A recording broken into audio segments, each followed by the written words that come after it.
तो rotational dynamics का एक और टॉपिक देखते हैं, है ना, इंस्टेंटेनियस एक्सिस ऑफ रोटेशन, है ना। इस पे भी कुछ स्टूडेंट्स ने क्वेश्चंस पूछे थे। तो ये टॉपिक भी ऐसा है, इसमें कमेंट्स में बियॉन्ड अ पॉइंट आप एक्सप्लेन नहीं कर सकते। तो इस पे भी मैंने सोचा कि एक सेपरेट वीडियो बना के ही एक्सप्लेन कर देना बेटर रहेगा। तो पहले तो ये एक्सिस किस तरह से डिफाइंड है ना, उसको देखते हैं। तो इंस्टेंटेनियस एक्सिस ऑफ रोटेशन क्या है? The line about which a body appears to be rotating at any instant, है ना, वैसा एक्सिस जिसके अराउंड बॉडी किसी एक पर्टिकुलर टाइम पे रोटेट करती हुई नजर आए। ठीक, तो ये सिंपल सा एक लाइन का स्टेटमेंट है। इसका इम्प्लीकेशन क्या निकला, है ना, पहले तो उसको देख लेते हैं। एक सिंपल सा एग्जांपल लेंगे, है ना, ऐसा एग्जांपल लेंगे जिससे आप बहुत अच्छे से फैमिलियर हैं, और उस एग्जांपल से अपन समझ लेंगे कि, है ना, इंस्टेंटेनियस एक्सिस ऑफ रोटेशन का और इस सेंटेंस का मतलब क्या निकलता है। और उसके बाद में फिर अपन, है ना, कॉम्प्लिकेटेड एग्जांपल्स भी रहेंगे तो आपको दिक्कत नहीं होगी, है ना, क्योंकि कॉन्सेप्ट तो सेम ही है। सिंपल एग्जांपल में अपन डिस्कस करें या कॉम्प्लिकेटेड एग्जांपल में, ऐसे करते हैं। एक फ्लैट सर्कुलर डिस्क बनाते हैं। ये अपन ने एक फ्लैट सर्कुलर डिस्क बना ली। ठीक, और ये डिस्क जो है वो अपने सेंटर के अबाउट जो है सपोज इस तरह से रोटेट कर रही। अच्छा, ये तो अपने को मालूम ही है कि सर्कुलर डिस्क जब रोटेट करती है तो उसका एक्सिस जो है जिसके अबाउट वो रोटेट कर रही है उसका सेंटर के थ्रू पास करता है। ठीक, तो ये वाला जो एक्सिस है जो सेंटर के थ्रू पास कर रहा है ना, वो इस वाले केस में क्या है, इंस्टेंटेनियस एक्सिस ऑफ रोटेशन है। और ये वाली जो लाइन है इसका मतलब क्या निकला कि यदि अपन, है ना, इस सर्कुलर डिस्क पे अलग अलग पॉइंट्स ले लें, है ना, सपोज एक पॉइंट अपन ने यहाँ ले लिया, दूसरा पॉइंट अपन ने यहाँ ले लिया, और सपोज तीसरा पॉइंट अपन ने यहाँ ले लिया। ठीक, इसको पॉइंट 1 बोल देते हैं, इसको पॉइंट 2 बोल देते हैं, और इसको सपोज अपन ने पॉइंट 3 बोल दिया। तो ये सर्कुलर डिस्क जो है इस एक्सिस के अबाउट रोटेट कर रही है ना। इसका इम्प्लीकेशन क्या है कि पॉइंट 1 की एंगुलर वेलोसिटी, पॉइंट 2 की एंगुलर वेलोसिटी और पॉइंट 3 की एंगुलर वेलोसिटी सेम होगी। ये जो मैंने लिखा है ये बेसिक कॉन्सेप्ट है। अब इसका क्या इम्प्लीकेशन निकला? इसका इम्प्लीकेशन ये निकला कि सपोज पॉइंट 1 की वेलोसिटी जो है वो v1 है किसी भी एक पर्टिकुलर टाइम पे, है ना। पॉइंट 2 की वेलोसिटी v2 है। ये तो मालूम ही है, चूंकि इनका रेडियस जो है अलग अलग है, पॉइंट 1, 2 और 3 का, तो इनकी वेलोसिटी जो है अलग अलग हो जाएंगी। इसका v2 है और v3 की वेलोसिटी जो है वो सपोज v3 है ना, किसी एक पर्टिकुलर इंस्टेंट पे। तो तीनों की एंगुलर वेलोसिटी सेम है। इसका इम्प्लीकेशन क्या निकला कि v1 अपॉन r1, r1 क्या हुआ, ये r1, इसका डिस्टेंस r2, इसका distance r3, v1 upon r1 ये v2 अपॉन r2 और ये v3 अपॉन r3 के बराबर होगा। ये दूसरा मेन इम्प्लीकेशन है। किसका इम्प्लीकेशन?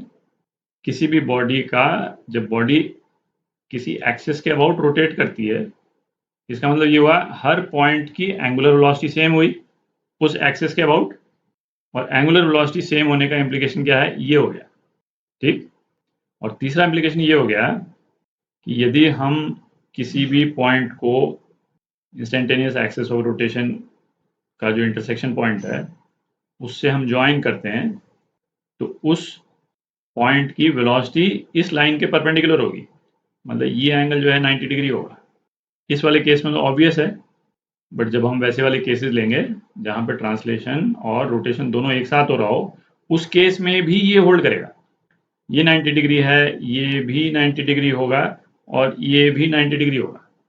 और ऐसा क्यों होगा, है ना, इसको आप देखें।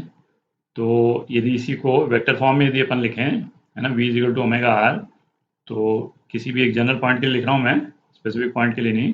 तो v जो है वो क्या होगा, किसी भी एक पॉइंट के लिए ओमेगा क्रॉस आर, है ना, क्रॉस प्रोडक्ट है। तो v का जो डायरेक्शन है वो ओमेगा के भी परपेंडिकुलर है और r के भी परपेंडिकुलर है ना, क्रॉस प्रोडक्ट का। तो इम्प्लीकेशन यही होता है। तो हर केस में कोई भी पॉइंट अपन ले लें, उस पॉइंट की वेलोसिटी जो है, ये जो लाइन है ना, इंस्टेंटेनियस एक्सिस ऑफ रोटेशन और उस पॉइंट को ज्वाइन करने वाली, है ना, उसके परपेंडिकुलर होगी। ठीक, अच्छा, अब इसको लेकर के, है ना, दो पॉइंट्स और देख लेते हैं, है ना, फिर अपन एग्जांपल देखेंगे। पहला पॉइंट क्या है?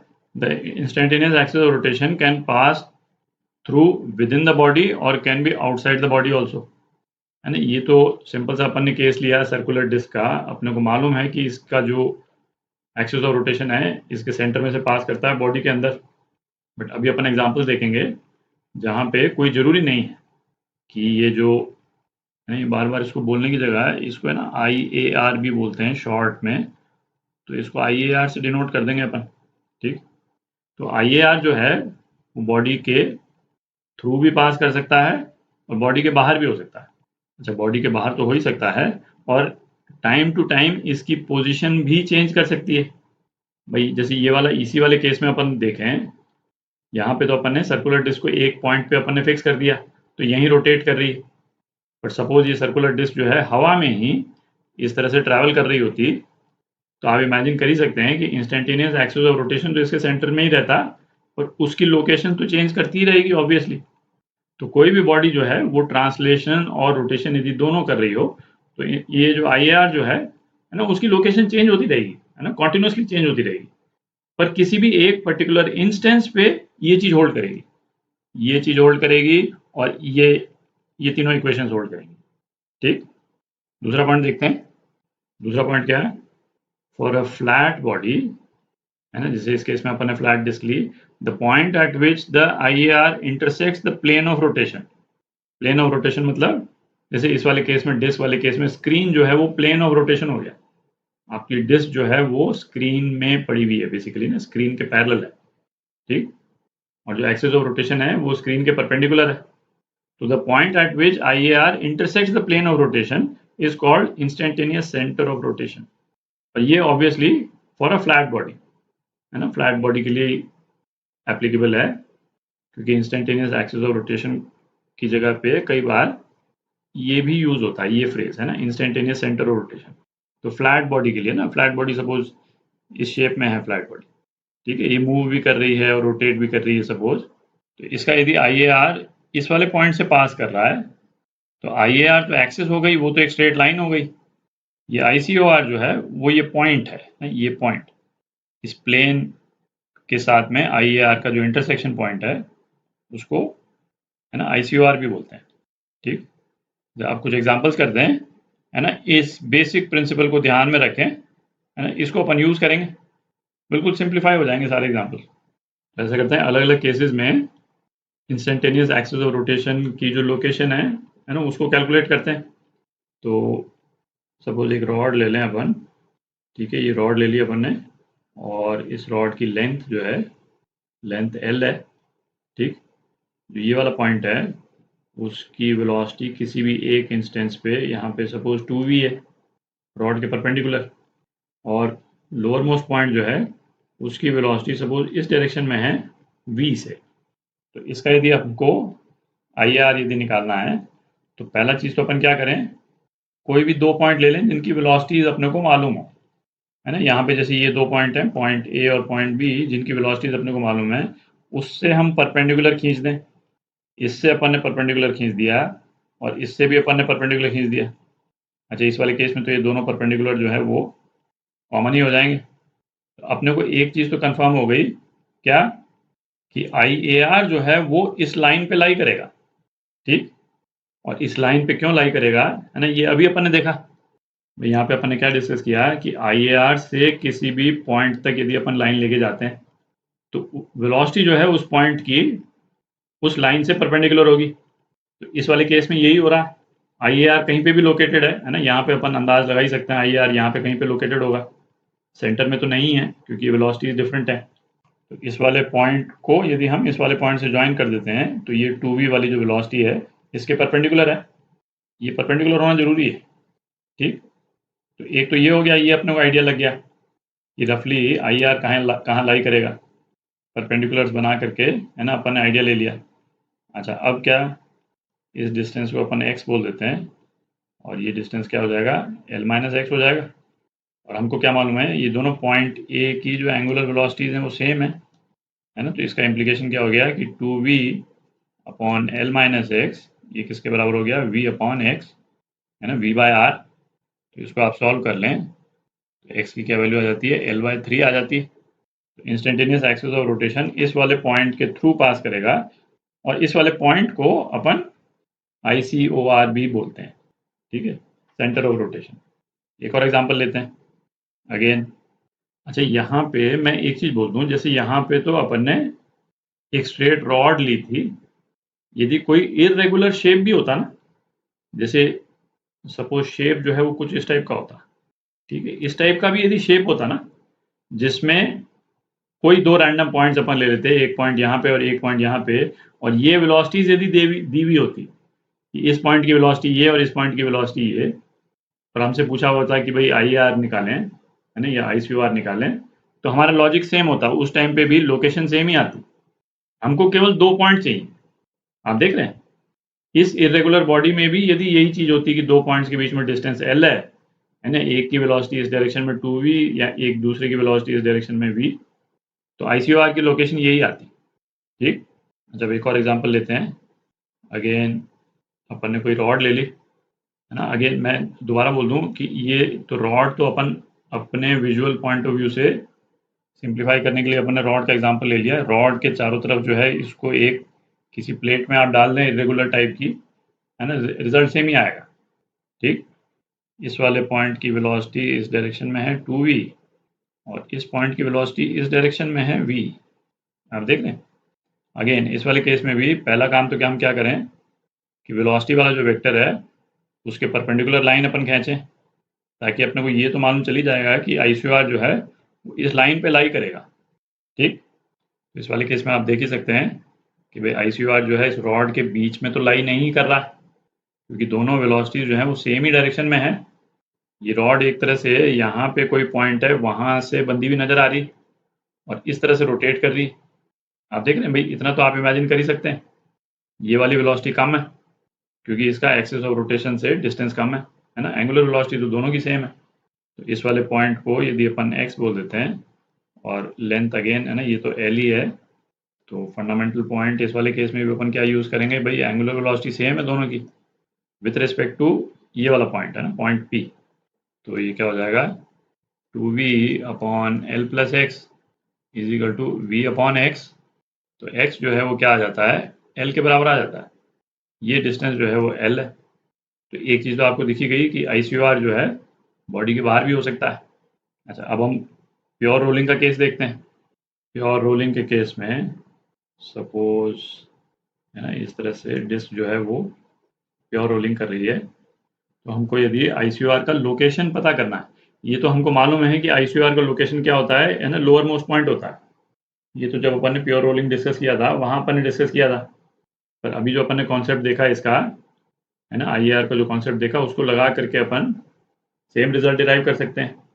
तो सपोज अपने को मालूम नहीं है कि ICOR का लोकेशन क्या है, प्योर रोलिंग हो रही है, तो अपने को बस केवल ये मालूम है भाई यहाँ इस पॉइंट की वेलोसिटी जो है v है और इस वाले पॉइंट की वेलोसिटी जो है वो क्या होगी 2v होगी, है ना, क्योंकि प्योर रोलिंग वाले केस में v जो है वो ओमेगा r के बराबर होगा। सेंटर में ओमेगा है नहीं तो केवल v, और ऊपर वाले पॉइंट पे v प्लस ओमेगा r दोनों ऐड हो जाते हैं, है ना, 2v होती है इसकी वेलोसिटी तो मालूम है अपने को।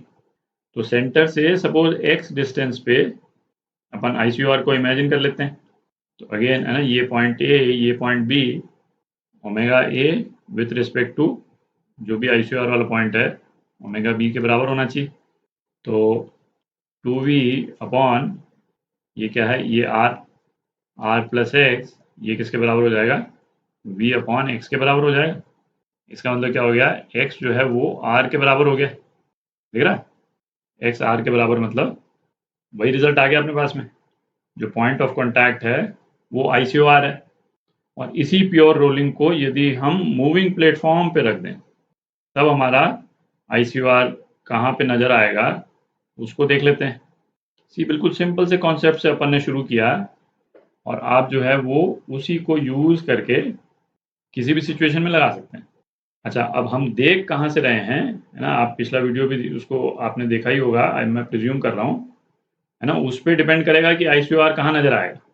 तो हम इस सिचुएशन को हम ग्राउंड से देख रहे हैं, भाई हम यदि ये प्लेटफॉर्म मूव कर रहा है, ये पूरा प्लेटफॉर्म जो है ना ये मूव कर रहा है, सपोज वेलोसिटी VP से मूव कर रहा है, ठीक। यदि हम प्लेटफॉर्म पे ही खड़े होते तब तो यही सिचुएशन थी, ICUR हमको यहाँ पे नज़र आता। आप देख रहे हैं ICUR जो है हमको यहाँ पे नज़र आता, पर प्लेटफ़ॉर्म मूव कर रहा है, हम प्लेटफ़ॉर्म पे नहीं खड़े हैं, हम बगल में खड़े हैं नीचे, है ना, ग्राउंड पे खड़े हैं, तो हमको ICUR कहाँ नज़र आएगा? अच्छा, पिछले ही वीडियो में ये तो अपन अब डिस्कस कर ही चुके हैं कि ये जो बाहर जो ऑब्जर्वर है, उसको लोअर मोस्ट पॉइंट की वेलोसिटी क्या नज़र आएगी? VP, ठीक है, ये तो पिछले वीडियो में अपन डिस्कस कर चुके हैं, दोबारा नहीं डिस्कस करेंगे, है ना। बीच वाले पॉइंट की वेलोसिटी क्या हो जाएगी? V प्लस VP, और सबसे टॉप मोस्ट पॉइंट की वेलोसिटी जो इस वाले ऑब्जर्वर को नजर आएगी वो क्या हो जाएगी? 2V प्लस VP, ठीक। तो अभी अपन ने वो जो रॉड वाला सेकंड एग्जाम्पल किया है ना, उसी तरह का एग्जाम्पल दिख रहा है, कि नहीं दिख रहा? भाई यहाँ पे इसकी जगह पे मैंने तो बोला था आपको, मैं शेप चाहे जो लगा दूं, भाई अपन ने तो रॉड देखा था ना, आप इसको रॉड के रूप में इमेजिन कर लेना, लीजिए ये रॉड बना दी मैं।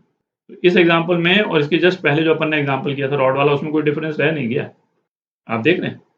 तो उससे कंफ्यूज होने की जरूरत ही नहीं है आपको, सेम प्रिंसिपल्स आप यूज करें। और इसमें भी आपको दिख ही रहा है कि ICUR आपको इस प्लेटफॉर्म के नीचे कहीं पे नजर आएगा, ठीक है। इसको x डिस्टेंस नीचे यदि अपन ले लेते हैं, तो कोई भी दो पॉइंट ले लें अपन, A और B, ये पॉइंट ले लेते हैं, है ना। तो ओमेगा A ये ओमेगा B के बराबर, ओमेगा A क्या हो जाएगा? 2V प्लस VP अपॉन ये 2R plus x, 2R plus x equal to omega B क्या है? VP by x. इसको आप सॉल्व कर लें तो x जो है वो क्या आ जाता है?